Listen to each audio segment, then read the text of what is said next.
and we worked alongside them, learned from them. So we actually paid them as employees, but basically we were paying for mentorship, and we trained underneath them.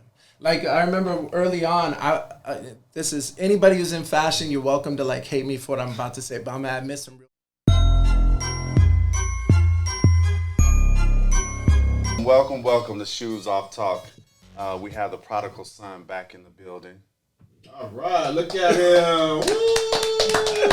That's your boy Larvell, a.k.a. L-Dub, a.k.a. L Dizzle with the Drizzle. You already know what it is. The Sun Valley Nino. Let's go. Let's get it. And to my left, we have the beautiful Miss Christy Austin. Better known as Coco's sister. Oh, I forgot to tell you guys that. So, Iced Tea and Coco? Yes. That's Coco's sister. That's what I'm better known for. So. But I like to have her I mean, make you that. didn't need to drop that. Otherwise, it would have just been Christy. See, I like to have her. I like to have her make that. And then on the ones and twos, we have. This is your boy Floyd. What's up? So we're entering into the second part of the 6-part series on Black culture, and this week we dive into Black fashion. And so a lot of you guys know that we had a fashion show during Super Bowl at our Super Bowl Lux rooftop event. And I was so blessed and honored to have our guest today participate, be actively involved in it. And it turned out amazing. And without further ado, I'm going to let them introduce themselves. Wow. All right. Well, I'm Jennifer Story. I am a co-founder with my brother, Jason Story, of a brand called Unknown Union. And we're based out of Beverly Hills, California. All right. Jason, you ain't got nothing to add to that? I don't even know what else I'm supposed to add. Jennifer is just so dynamic when she says really something.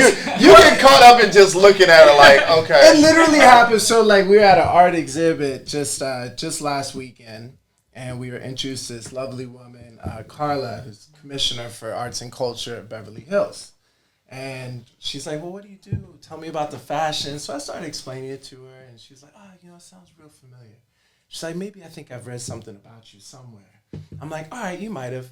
And then all of a sudden, Jennifer walks up, and she's like, oh, yeah, I know who you are. I remember reading about you. I remember like learning all about what you guys are doing. So she just has one of those faces, you know. That's awesome. Well, I just have a quick question for y'all. Do we have our shoes off? We do, Oh yeah. Okay. I knew she was gonna do that. I see you moving over there. You taking your shoes off. Hey! I got them off. I got them off. Shoes off today. Floyd. Hey, mine is off. Okay, we gonna take It it. off. Mine could come off. I've got a lot of chains on these pants. Okay.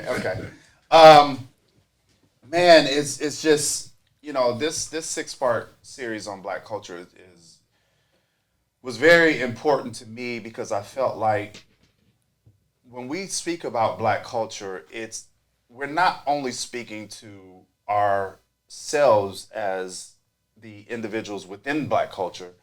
We're actually, the purpose of this was to educate other cultures about what goes on in Black culture. And that's everything from, talking about financial literacy to Black history, fashion, music, everything that everybody wants to copy of ours. Everything. But, I love, it's twofold to where I said we have a lot of ignorance in this world, and that ignorance stems from the unwillingness of cultures to learn about other cultures. That way you get a clear understanding of why they do the things they do, why they act the way they act, why they have the certain nuances that they have, and why they celebrate certain historical events, and how important that is to them. And I feel like the more we can educate ourselves about other cultures, the more cohesive we become as a nation, really, when you think about it, because I think ignorance just really comes from not knowing. And I firmly believe that, hey, you can only be ignorant to a certain age. Right. Ignorance has an age limit. Because at some age, like as an adolescent and as a kid, the parents and family members shoulder a lot of that responsibility to teach. But once you become an adult, then you have to take on that responsibility of wanting to learn and feeling the need to learn more about not only yourself but your culture. Once again, I just want to thank you guys for coming in. So let's just go ahead and dive on into it. Unknown Union. Where did the name come from? So really, Unknown Union it really touches on the theme that you just started with. Can you guys hear me okay? I don't know. Yes. Yeah? All right. So Because he is moving around. I move around. So just in case anybody's watching right now, Tim scolded me as soon as I sat down. He's like, Jason, you fidget a lot. Don't fidget. And I'm already fidgeting. So basically, Unknown Union is about that theme that you just touched upon. So what happens is when you dig into somebody's history, when you dig into somebody's story, when you begin to understand why they do certain things, either from a cultural perspective or a traditional perspective, oftentimes through your understanding of that story, you identify with parts of it. And as soon as that identification occurs, all of a sudden you are bound through that story and through that mutual understanding to somebody who may have been different from you or you considered different because they spoke a different language or a different gender, have a different religion, or from a different geographic location.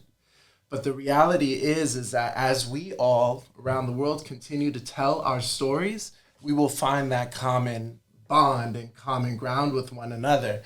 That's the Unknown Union. That is the. So, as we talk, when we first were introduced, you guys didn't just create a fashion brand. I mean, you told us what, Unknown Union, where basically the idea behind the platform, but you guys have an amazing story of how you even got to that point with the brand. Tell us how. First of all, y'all need to know who this is. They wear multiple hats, and so start from the beginning. How it. Yeah, I was wondering. I was like, how far back do you want to go? So Jason and I, it's probably hard, but we grew up very similar backgrounds. Obviously, we're siblings. Our father was an art dealer, so we were dragged to museums and libraries and stuff from a really young age. That's how we would spend our summers. Our mother was an attorney. That became a family curse, and we all went to law school. So we actually started our career as corporate attorneys. So I spent about a decade as associate general counsel for GoDaddy. I did international regulatory compliance and marketing and advertising and a bunch of stuff that sounds really boring to me right now when I say it. But I could go on. But it was interesting, at least with respect to how the law went and what we did. And then I think, and Jason as well, Jason was the youngest associate general counsel for McGraw-Hill Publishing. They own J.D. Power, Standard & Poor's. Did joint ventures, licensing, strategic alliances, stuff like that all around the world. And our father, who is really, I think, pivotal in our upbringing and our love for history and stories, passed away around the time we were both practicing law. And it made us start to question sort of what we were doing with our lives, right? And while we had one form of wealth, it didn't seem like the form of wealth that we wanted to live by.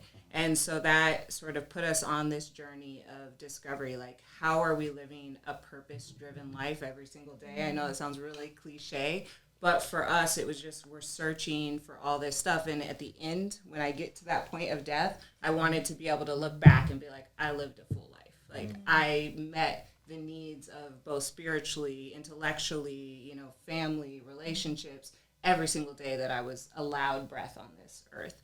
And so that kind of switched gears and we started off on this, what do we do, right? With that consciousness. And so for us, Unknown Union as you said, it's not just a fashion brand. For us, it became a vehicle for telling stories. So that was a passion of ours, a journey to understanding, and we thought, let's bring everybody else on it with us. And so as we were learning about cultures and histories and sharing those stories, fashion became an easy way for us to do that because it's something that's really universal. Everybody wears clothes.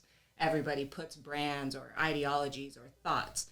They have a presence when they put on their outfit that communicates something about themselves. And so for us, we're like, well, let's use that to communicate these ideas that we're learning about ourselves. That's kind of some of it. I don't know if you have something to add, but yeah. No, that's really it. I mean, in short, we're really big nerds. Yeah. Self-proclaimed, 100%. And it's crazy because I'm in my final season of Suits, so I feel like I'm an attorney as well. But watching Suits and understanding what all the what you go through as an attorney, like, man, I don't think we give enough, kudos to people that actually get their law degree. Like watching Suits just made me appreciate attorneys and what they go to be. I mean, just the process of getting into law school. Like I said, I'm into That's my hard. suits. Just getting into law school. Was it difficult to pick a particular law school, or is it family tradition that a school that you guys went to? It's not that. It Not- doesn't work like yeah. that. Yeah. So like, So it's Suits is not how it really. I mean, See, let's what had say, happened was- yeah. It might for certain families It work may. like that, right? But we don't come from that that segment. So for us, We're gonna call it a segment. for us is basically, obviously you worked really hard in school, you get good grades, you take the LSAT, you get a good score, and then you're writing an essay, and there's all sorts of factors that law schools use to determine what's the right variety of individuals that they want in the pool. And it actually makes a lot of sense. So like even like we talk about like affirmative action, most people think of affirmative action policies as focused just on race. But I'll give you a real good example. Like let's say you're a law school and you're looking at an audience, a potential pool of students, right? Maybe you want to have a single mother there because a single mother is would have encountered certain things in society that's going to give her a very unique perspective. And when you're debating like law and how it affects people in the population, you're going to want somebody who's just not just pulling the line, towing the line. You're going to want somebody who says, nah, you know what? It doesn't really work that way in practice. And this is why I think this is unjust to think about it in the following way, right? So they're always looking for unique individuals to bring into the fold. And I think that's really dope. I was very lucky. I went to a great Jennifer too. Jennifer went to USC for law school. I went to Cornell. It was incredible. It was only 180 students. It was amazing. About the same amount of debt. About the same amount of debt.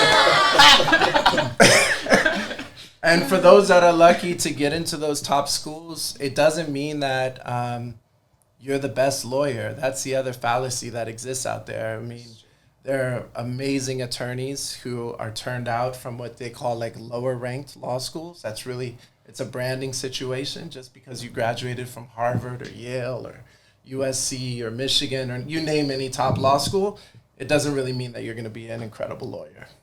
So I guess it's really kind of like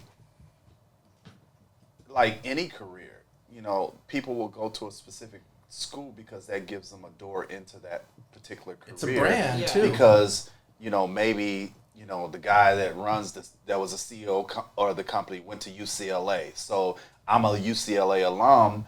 So that may be my feather in the cap that gets me through the door. Yeah, For sure. Can happen. Or take somebody who graduated from one of the Ivy League schools but didn't do any work, right? You're looking at two candidates. You're like, well, I got one over here that's from Columbia, and I have another one over here that's at, let's say community college, right? Well, one of them's going to get a leg up because of the brand, not because I think that's just the way society works, but not because they're the better candidate. So the same thing works in law. Now, at the end of the day, however, look, once you get into the field, either you rise or you fail, right? Yeah. So you're gonna have to perform at some point. So as an African American, in this industry as a career, what do you think? Does it affect your career, or does it? We talking about in the legal career as a lawyer. Legal, fashion, anything. You know, that's a. So just so everyone knows, we weren't given any questions in advance, which is part of the reason I was nervous. Yeah, let's now that you say that, because that's important. You say that because that is the reason why we call it Shoes Off Talk, is because we have unapologetic conversations, but nothing is scripted. I love it. It's unfiltered. We take our shoes off. Look, just give it to us the rough, rugged, and raw. Honestly, I think it's hard to think about the legal career. I think it comes with some advantages and disadvantages. You know, when I was Associate General Counsel of the McGraw-Hill Companies, I was sitting in the General Counsel's office, which is in Rockefeller Center in New York. And most of the folks there, I think, who I dealt with, I would deal with over the phone or over a computer or just sort of those sort of interactions, but it wasn't in person. And sometimes I could tell a story like I'm maybe an older guy, sort of developed a New York accent sometimes, and my cadence at the time was one way. Anyway, the reason I'm saying all this is I think a lot of people assumed I was in my 50s and I was either white or Jewish. Okay? Now, and the reason I know that is one time, I'm not going to name his name, but this one cat from Standard & Poor's who I'd done a lot of work for. We had done great transactions, making money for the company. He trusts and relies upon my advice. One day he wants to come meet me, so he comes to the office, and I see him. He goes by the door. He looks at the name tag, sees Jason Story, looks at me. I'm behind the computer. He's like, oh, okay, that must not be him. That must be a tech guy or something, right? So he goes to my secretary. He says, I'm looking for Jason. So she brings him back to the office. Now he's literally comes into my office right here, and he's like, Jason? I'm like, yeah. He says his name. And then he goes, what the fuck? And he shuts the door. And he was like, bro, he's like, this is you? This is what I've been dealing with the whole time. Now, long story short, we ended up becoming great friends, right? But it was that sort of interaction that I think also allowed for a lot of success in the space I was in, because I was judged only on my merits. You know, with the executives that I was dealing with around the world, they only knew me for my work product, the way I spoke, how I handled transactions. That was it. Yeah. And maybe I was 50 years old, white or Jewish. I think on the other side, though, it can have the opposite effect in fashion, right? Because fashion, you're very face forward in what you do. And so when you go into boardrooms or you're dealing with companies on the other side and they see you dressed like this, right? And you got my ripped jeans or my tennis shoes or my sweatpants, and I'm walking in, and then they're pulling out their contracts and they're going through, and they have 3 to 5 attorneys trying to explain something to you. And they're breaking it down, and you're like, yeah, but that's not how it's going to go. Like, this is the terms. This is how we're going to organize the contract. This is the agreement we're going to have. And then they sit there again, and they're trying to explain to you why it's the most beneficial. And their predisposed sort of thinking is that you're not educated about the law, right? And so they're going to educate you on the law or about business. And so they're going to take advantage of that. And they're going to give you the deal that's most favorable for them. They're going to give you the terms that are most favorable for them. And it's not going to be necessarily a mutually beneficial relationship, right? Depending on who you're dealing with on the other side of the table. So those are fun times for me, because I love being able to jump in school about the law, right? And just break it down for them. It's like, yeah, no, but really, this is why, and this is why you're going to do this, and you can do this in deals because of this and that. And the shock on their face is really beautiful. But I love that. For me, it's a wonderful moment. But for them, it's really off-putting, I think, because what their idea is of what's in your head or what you should be able to articulate is so vastly different than what's in front of them. So it's a weird kind of juxtaposition, I think, from those two, being behind the contract and being in front of one. Yeah. That's a good way. So, the reason why we actually had you guys elaborate on I wanted you guys to really kind of expound on the whole, you guys being an attorney is a lot of people have this preconceived idea of what the transition in the fashion looks like. You know, just oh, I always love fashion, and so I got into fashion, and you know, but when we talk about, you know, the different walks of lives and the transitions that you make at certain points in your life, that you guys were stepping out of a, you know, a comfort zone. Big time. And I mean, because when you talk about I was an attorney, then I went into fashion, that don't even sound right. that doesn't sound right. I want to hear the transition there. How did you guys transition? How did So the same way that anybody, well, I can only talk about our experience, but I would imagine it's the same way anybody transitions into anything new. Like first you have to be bold, and you have to just throw yourself into it. Right? That's number one. Otherwise, if you don't even take that step, it's not going to happen for you. And That then sounds familiar. does that sound familiar? Yeah, that sounds really familiar. It does it. And then this might also sound familiar. And then when you get knocked down along the way, because you're gonna get knocked down along the way because you don't know shit about this new thing that you jumped into, right? You have to have the audacity and the grit to persevere and keep going, right? So how did we learn? Honestly, we jumped into it. We found mentors for us in fashion. Those mentors were women and men who were typically in their 60s and 70s.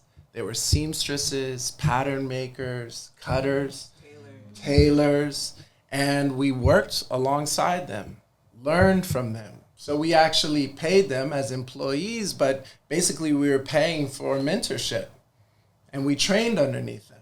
Like I remember early on, this is anybody who's in fashion, you're welcome to like hate me for what I'm about to say, but I'm gonna admit some real truths, right? So when I first learned about cutting, right, there's a position where a whole job where somebody is a cutter. They lay the pattern and they cut the fabric, right? I'm like, that's bullshit. That was me, right? I was like, that's bullshit. And until I started training underneath a cutter and realized that it was an art. There was so much that was going into this craft. It blew my mind. And so learning from all of those individuals is the next step. And then I would say the last step is honestly, you got to have just faith. You just got to, like, at the end of the day, there's only so much that's within your control. And that's a pretty limited scope of things. And so you got to have faith that the universe is going to bend around you and help you in places that you can't sort of cover yourself. You have anything, Marvell? My thing is going back from the Dapper Dons to the FUBUs. You know, when it comes to fashion, hip hop statements, you know, black culture has been at the forefront for a lot of your fashion senses in America, the U.S., whatever, the world. As far as that aspect, how is that now when you guys now stepped into the fashion world? You know, how important is that part? You know, it's I'll let you take a turn, but Yeah, I'd say, I mean, you might have a different take on this, but Yeah, I think the legacy of those brands is vastly important, right? I don't believe that Jason and I would be able to do what we're doing today without them, right? That's the truth. There's absolutely no way we would have a storefront in Beverly Center. Without Like, the And I've been there without too, the bro. people who came Nice. before, like 100%. Like, Really nice. there's no way, right? There's no way that we could have walked in and been given those opportunities without people like banging at the door over and over again to get a place in fashion. And so and I grew up on those brands, you know, like, I remember my first day of school outfits and my FUBU gear, and my Mecca and my cross colors. So There would be You don't even sound old enough to be wearing those. Let me tell you the truth, though. This is the truth. There'd be no Unknown Union without cross colors. That I can say for a fact. I can see. I Yeah. can see in your design. I can see It wouldn't cross exist colors without and them. FUBU. You know I can see the underlying. Cross colors had Yeah. the messaging. yeah. They had the messaging. They had the dope gear. Yeah. I remember my first pair of red cross-colored pants with the red flannel patch at the back on the pocket with the cross colors, I wore them every single day to middle school. I wouldn't change them. I didn't care if I was wearing the same pair of pants. I loved them. And so big ups. We just saw, what's the name of the two brothers now? Why am I forgetting their names? The head designer and the founder of Cross Colors was at NBA Con, and we let them know in person that what we were doing is only possible because of what they did. So yeah, and I mean even in business, right? So one of our board members, Raj Shah, is one of the creators of Mecca, and so for us, and has been in the fashion industry for decades, just paving the way from manufacturing to distribution to clothing design. And so having that guidance of somebody who's broken through the noise is, I mean, it's so beyond impactful for us to, especially moving in the U.S. market. We started the brand in South Africa, but coming to the U.S. is a whole different animal. So how was that in South Africa doing that? That's interesting. Yeah, South Africa is different. I love it. For us, it just made sense to start there. Our families had a home there for a number of years. And South Africa doesn't have the same, I think, limitations to fashion that places like Paris and New York and LA had, where somebody's telling you what fashion's supposed to be. So there was a lot of freedom to create there. And even the people and the culture, like people with not much money would put together the most amazing outfits out of what they had and have like a swagger. And so for us to be amongst that, as we were learning to design, especially just as Jason said, training under seamstresses and pattern makers, they were one of the largest textile industries pre-apartheid. So there's a wealth of knowledge there, I think, from a craftsmanship standpoint. So for us, it was a great place to start the brand. I don't know what you want to go into. We did pretty well there. We started off with, we started importing a lot of brands. That was really the first time. If you ever look up Unknown Union, the oldest articles is going to be a 2-story store in Cape Town that carried exclusively your Obeys, Pendletons, Levi's, Naked and Famous, etc. But one rail within our store we called Unknown Union, and that was about local stories, right? We were like, okay, we're bringing all these ideas from the outside to the continent, but what are we sharing from this place with the rest of the world? And in 2014, that's when we decided, let's go all in on that little rail that was in a larger boutique. So we shut down the 2-story store, took that rail, and we went to a local crafts goods market, basically. And so that's when I went from being, an executive at a Fortune 500 to the dude at the weekend market behind the rail selling T-shirts. And we did that. I did that for a year. And then that turned into a slightly bigger rail for the next year. And then that helped us, our first employee, small, really. Production full-time. Yep. And then, a small production place. And then that turned into our first store. And then over the course of 6 years, we ended up with 5 locations across South Africa. So in Johannesburg and Cape Town, elsewhere. That experiment ended for us with COVID, just because, clothing was not considered an essential business. So couldn't trade. But going through that process allowed us not only to learn from individuals who are in the business, but also to really understand, when you're trying to work with ideas that relate to peoples and cultures, you're engaging in very sensitive work. This relates to, who people are, their sense of identity, the stories that they value. And so learning how to do that in a responsible way really became the core of what you see in Unknown Union today. So how we partner with universities and researchers and professors to make sure the way that we tell these stories is done accurately and responsibly. Whenever we're telling certain stories that are based in a certain area of Earth, to the extent that we can get materials and support that economy, we do so, which is why still you'll see over 80% of our knitwear, even that's at the Beverly Center, is manufactured in Cape Town, and the mohair is sourced from the Eastern Cape of South Africa. So this is where we really learned, and I'm not saying that we're done learning, it's a journey, but it helps you to understand sort of what we value and what we've taken out of the process.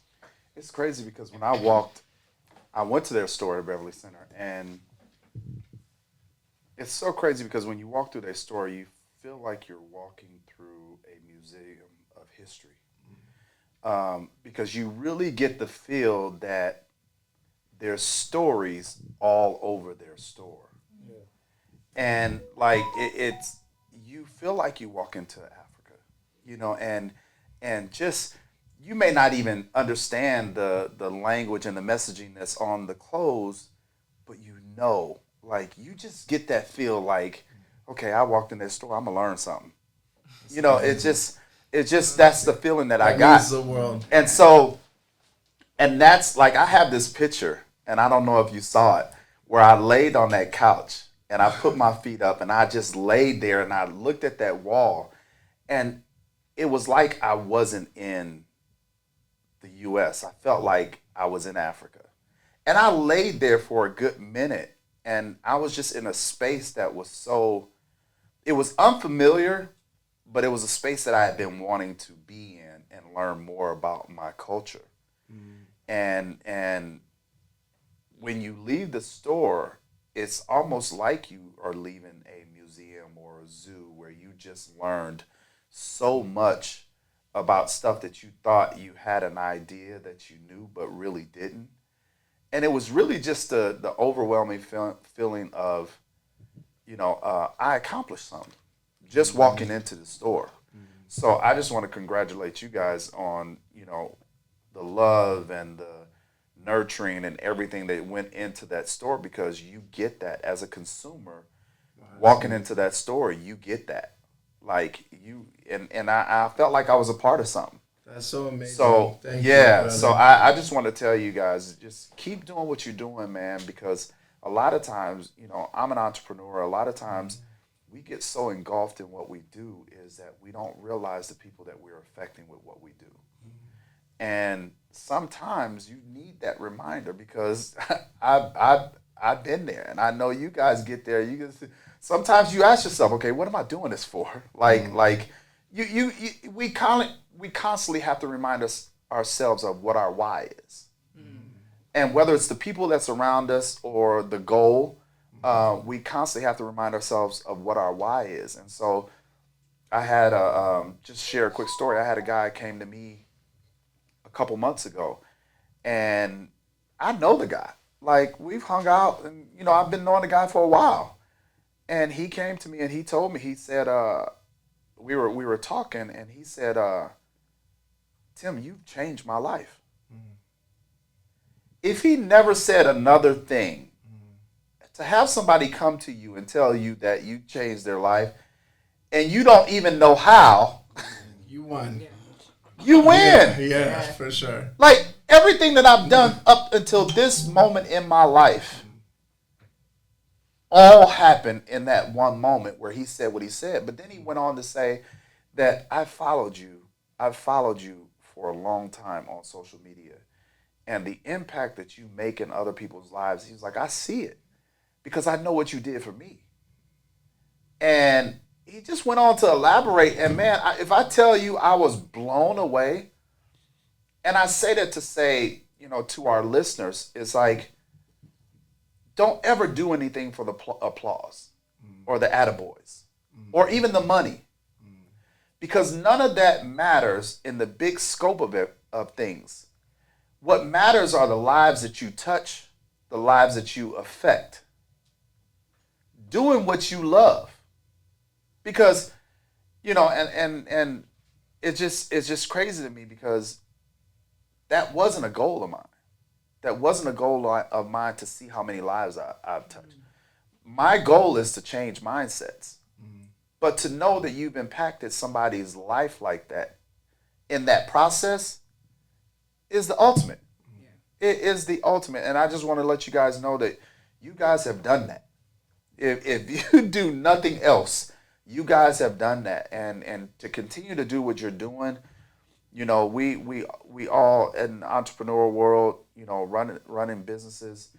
If you've never done that, you have no idea the strength that it takes emotionally, physically, spiritually to do it. Like, it is a task. Yeah. And probably the most disheartening part for me, becoming an entrepreneur, is the process or the time before I actually dove into it and I started talking about it. And the people that you thought that you would be willing to bet money that these people would be involved in your life and help push you to the places that you want to go with your business disappeared. And what's crazy is the people that you never expected would be there are the ones that are there. Are the ones that are there. And so, once again, I just want to thank you guys for what you have done so far. I know you guys have so much more to go. I've sat at the table. I've seen what's coming down the pipeline. And so, saying that, what is next? I think we're always creating. So unlike other brands that are like, this is our autumn, winter, this is our spring, summer. For us, it really is that journey. So we release capsule collections that we call chapters. And they drop kind of all the time. So the store is constantly evolving and changing. Same with the website and what you see on it. So we've been exploring some new things. We have a sort of sub-brand that's called Foreign that has a bunch of new stuff coming out. And the theme of that is everything is foreign until it's familiar, right? So, like, we're all foreign to each other. We all can look at the differences, but then once you make that connection, once you engulf yourself in somebody else's existence and their culture and their life and their being, then that becomes familiar to you and, it becomes like family. So that's one. We have our Free the Pages campaign right now, which is really, I think, close to our hearts. Both of us have kids. So looking at, Jason's wearing one of those. So looking at the book bans that are happening across the United States, and they're especially, I think, pulling and attacking books that deal with culture, with diverging ideologies, gender, and they're pulling those books from schools and they're limiting what our children are able to read. And so we created a series of shirts and other items as well that sort of speak to this in a very Orwellian fashion. So it's a bit sarcastic. It's like, what would the world look like if we had no books or if we really banned books to a criminal aspect?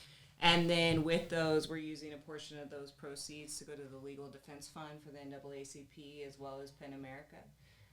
So that one, I think, is pretty close passion project for us because it's relevant and it's now. We often deal with historical stories, which I love, and they look into our past and our history, I think, as human beings. But there's also so much going on right now. So for us, it's cool to be able to address those things that affect, I think, our culture and our nation, and our world in general. I'm trying to think of what else. There's so much stuff. We got there's a lot of stuff on those the are that's what's coming out in terms of design. But I think what you're gonna see is a lot more different cultures and philosophies that we're gonna be touching upon. One of our uncles who was involved in South Africa with the Truth and Reconciliation Commission, when we really started this project, he said to me, Jason, you're really digging into your history, right? Because at the time we were telling only stories really that originated from Africa, right? And I said, okay, that's one way of looking at it. And he's like, the thing about it is, though, as you dig into your own history, you can't but help to dig into all people's histories. And that's the reality of it, because ultimately we're all human beings. It's all common ancestors, right? And so what you're going to see from us is we've already touched upon some themes that are coming from Europe. We did a long series on the amazing American writer, Joseph Campbell. You're seeing things that are going to be coming out from us that are crossing down into the Americas. We have an amazing collaboration right now with the world-renowned artist Carlos Luna, who's Cuban and also did a lot of his work in Mexico. But what you'll find is as we cross all these waters and all these places, the themes are still universal. They still apply to all of us. And so I think that's what you're going to continue to see us do. I wanted to ask about the textiles you were talking about. How are you influenced by the textiles that you choose by your culture? I think it's a little bit of both. For us, it's not so much influenced by our culture, but it's influenced by the story. So for us, every single detail within a garment has to tell that story in some way. So when we're dealing with, and it has to reflect that, and that could go to color, right? We might choose from a design aesthetic. We'll say, oh, that would look great in red, and our art director will say, yeah, but red has the opposite cultural meaning for the story that you're trying to convey. So then we're going to change it so that we make sure that even the colors have the historical meaning they should to be able to convey the ideology. And that same goes for the textiles. So where we're sourcing the textiles from, it can be important from the story aspect, the quality that we're using, the colors that we're using, how that fabric can even be workable. So when we're dealing with different designs, a lot of this stuff is very intricate. So can that be accomplished in a knit versus a cotton? Does it have to be printed? Does it have to be embroidered? What's going to give that layering effect? So most of our designs take a significant amount of time just because of that, because they're meant to convey ideas. So that has to be seen, and sometimes that needs to be three-dimensional, and sometimes it needs to be interwoven because we're talking about interwoven ideas. And so, yeah, I think that's probably the biggest impact that our materials have. But sustainability is important to us as well. Yeah. We don't necessarily call ourselves an ethical company because we're not, just because we're story driven, and so that's our focus. However, for us, it's really important. So we use either, there's family owned factories we use. Some of them, our cotton mill has the highest technology, uses all electronic vehicles. Our wool mohair is all sustainably sourced in South Africa. It's all dyed there. We follow the strain of our materials from beginning to end.